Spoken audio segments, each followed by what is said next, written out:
20 years of development hell, 2 lead actors who famously despised one another, and a production shut down by the studio before they could even film the ending. In this episode of All Things Considered, we're taking a look at Mad Max Fury Road, a film that almost didn't happen, somehow survived everything thrown at it, and emerged as one of the most acclaimed action movies of the modern era. As always, we score each film out of 10 in 3 categories: the quality of the movie itself, the behind-the-scenes drama between the cast and crew, and the film's production woes, from studio meddling to on-set disasters. Then we average it all out for a final score that reflects both the film itself and the madness it took to make it. So let's fire up the war rig and see how Mad Max Fury Road truly scores with All Things Considered. First, let's take a look at the film's production woes, because if you look up the phrase development hell, Fury Road should be the picture next to it. Director George Miller actually had the idea for a continuous chase Mad Max film all the way back in 1987. By the time we finally got the film greenlit in the early 2000s, the September 11th attacks caused the American dollar to collapse against the Australian dollar. And because Fury Road was being shot in Australia, where the original films were shot, the weak exchange rate meant that every American dollar spent there suddenly bought much less, causing the budget to balloon overnight, and leading to the film being indefinitely postponed. When Miller finally circled back to the project after making Happy Feet,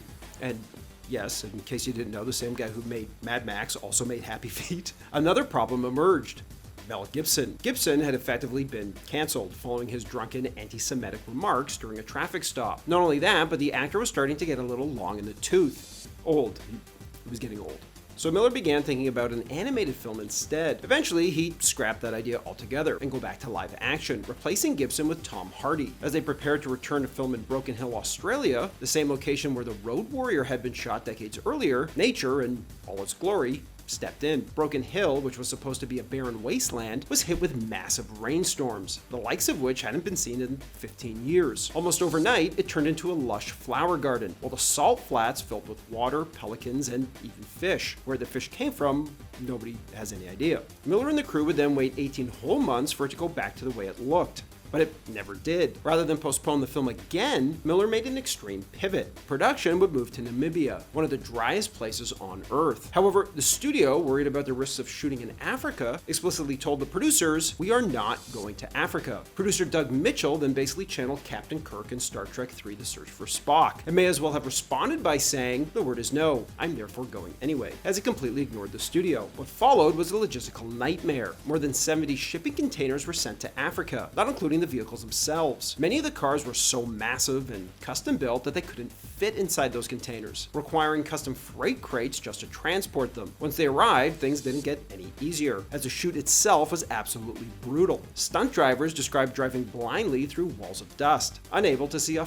thing. One driver recalled performing takes without a windshield, goggles, or eye protection of any kind, requiring his eyes to get washed out with saline by medics after every take. On top of that, the production was accused of damaging Namibia's fragile ecosystem, adding public scrutiny to an already tense situation. Crew members later admitted that tempers were constantly flaring, fueled by the looming fear that the movie could be shut down at any moment, as the shoot fell behind schedule and over budget. Back in Hollywood, studio executives were freaking out. They didn't understand the footage they were seeing, and the people on the ground couldn't explain it either. Even Tom Hardy later admitted that during production, he struggled to see Miller's vision at all, which only added to the frustration. Things reached a breaking point when Warner Brothers executive Jeff Robinoff flew all the way to Africa. Robinoff was in a power struggle for the top job at the studio and needed to show he was in charge. So he issued a decree. The cameras would stop rolling on December 8th, no matter what. The problem was Miller hadn't shot the opening or closing of the movie yet, and production wrapped without them, forcing Miller to head into post-production with the movie literally unfinished and in a state that producer Doug Mitchell called almost incomprehensible. Thankfully, the movie was saved by corporate karma. Jeff Robinoff lost his job, and his replacement decided that if they were going to make the movie, they should make it right. So he greenlit reshoots in Australia in 2013, finally allowing Miller to shoot the bookends the film desperately needed. On the production woe scale, Mad Max Fury Road earns an 8.2 out of 10, because while getting this movie to the starting line was an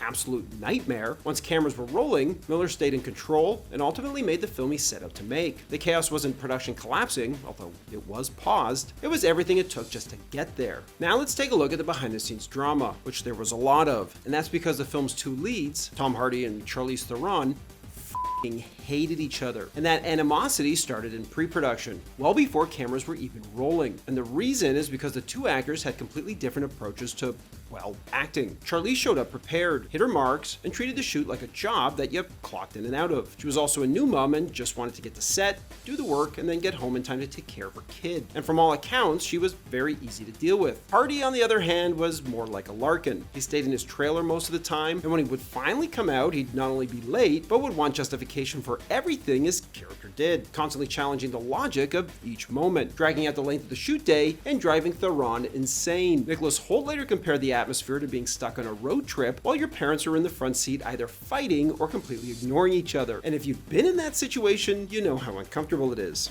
Hi, Mom and Dad.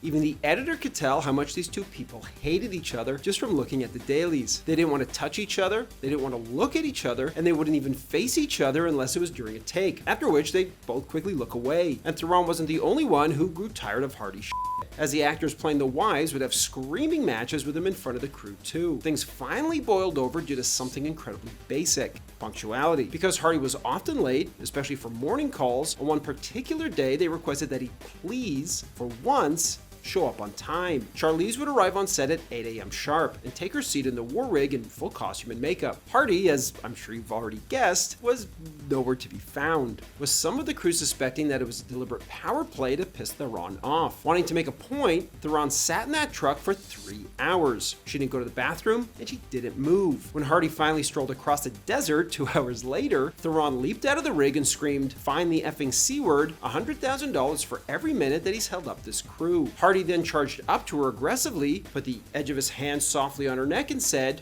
"Do you feel in charge? Theatricality and deception are powerful agents to the uninitiated, but we are initiated, aren't we, Bruce? Members of the League of Shadows." Need some water after that. Okay, he didn't actually say any of that. What he did say, or rather yell, was, "What did you say to me?" Obviously, he did it way more intimidating than that. Hardy, being the size of, well, Bane, made Theron feel genuinely threatened by him, as she'd then demand a female producer be assigned to her at all times for protection. And while veteran producer Denise Denovi was sent down to Namibia to mediate, it didn't really help. The damage was already done, and several crew members admitted that whatever was going on between Hardy and Theron was too entrenched to fully undo mid-shoot. Plus, producer Doug Mitchell was so protective of director George Miller's vision that he wouldn't actually let Denovi on the set. Instead, she'd be parked in the production office and only get to talk to Theron between takes. The irony is, the hatred between the two actors in real life mirrored their characters' journey together in the film. When they shot the scene of Max and Furiosa agreeing to work together right before the film's climax, the crew was shocked to see the two actors actually being civil to each other, as the cinematographer wondered if they had taken Molly, which is a drug that makes you happy and very loving. So I hear. I've never taken it. Hardy had suddenly become more cooperative, more compassionate, and noticeably easier to deal with, much to Charlize and everyone else's shock and surprise, leading many to wonder if this was all by design, with Hardy taking Max's on-screen arc literally. So where does this land on a scale from 1 to 10 for behind-the-scenes drama? I'm gonna give it an 8.8 out of 10, just a hair below what I gave Star Wars, where the drama permeated from nearly every department, and the stress was so bad it literally sent Lucas to the hospital. On Fury Road, while Theron and Hardy remained combative for most of the shoot, the two actors eventually found a way to be civil, and George Miller never had a cardiac-related episode. As for the movie itself, this might be a hot take, but I honestly think Fury Road would have been better served if it was simply called Furiosa, because while Max is technically the title character, this isn't really his story. Mel Gibson's Max is long gone, and to me, Tom Hardy never quite feels like the same character. Not because he's bad, but because the film doesn't really give him enough screen time for us to get to know this new interpretation of Max. In fact, I kind of feel like Hardy's Max should have just been a new character entirely. And that's because Fury Road is far less interested in character development than it is in momentum. The film is essentially a 2-hour chase, which it was designed to be, and it's executed at a level that's almost unmatched in modern action cinema. From a technical standpoint, it's incredible. The practical stunts, the visuals, the action choreography, it's all spectacular and completely bonkers. Like the guy riding a van made out of amps while playing a double neck electric guitar that shoots fire. The movie is manic. The frame rate is sped up at times and the villain's makeup is absolutely terrifying. But it's also relentless. The movie plays less like a traditional narrative and more like an experience. A non-stop roller coaster designed to overwhelm you through sheer spectacle. The question is whether that's enough for you. And for most people, that's a resounding yes. But for me, and I know I'm going to take so much heat for this, it isn't. I tend to anchor myself to characters and their emotional journeys, and I never really felt connected to Max in this film the way I did in the first Mad Max, where you're firmly behind his quest for vengeance. Although, to be fair, Max doesn't really have a lot to say in The Road Warrior either, and a lack of dialogue and an emphasis on action is generally the hallmark of this franchise. Ironically, the characters I